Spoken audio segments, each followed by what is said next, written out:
রক্তক্ষয়ী গণ অভ্যুত্থানে দমন পীড়নে অংশ না নিতে সেনাবাহিনীকে সতর্ক করেছিলেন বলে জানিয়েছেন জাতিসংঘের মানবাধিকার বিষয়ক হাই কমিশনার ভোল্কার তুর্ক।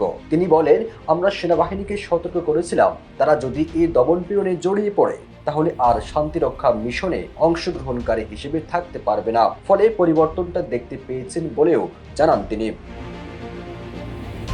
ভোল্কার তুর্ক বলেন, গেল বছরের জুলাই আগস্টে ব্যাপক আন্দোলন করেছিল শিক্ষার্থীরা। শেখ হাসিনার সরকার দমনপীড়ন চালিয়েছিল।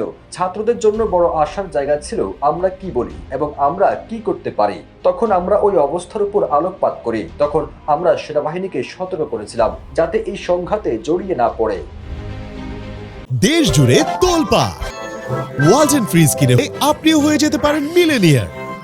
তিনি বলেন, ডক্টর মোহাম্মদ ইউনূস সরকারের দায়িত্ব নিলেন, ফলে স্পটলাইটে কি ব্যবস্থা নিতে হবে তা আমরা এখানে দেখলাম। দায়িত্ব নেওয়ার পর প্রধান উপদেষ্টা আমাকে তাৎক্ষণিকভাবে বললেন, আপনি কি একটি তথ্য অনুসন্ধানী দল পাঠাতে পারেন?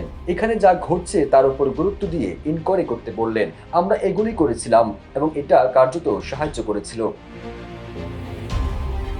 সম্প্রতি বিবিসি ওয়ার্ল্ড সার্ভিসের হার্ট টক অনুষ্ঠানে এসব কথা বলেন জাতিসংঘের মানবাধিকার বিষয়ক হাই কমিশনার ভোল্কার তুর্ক।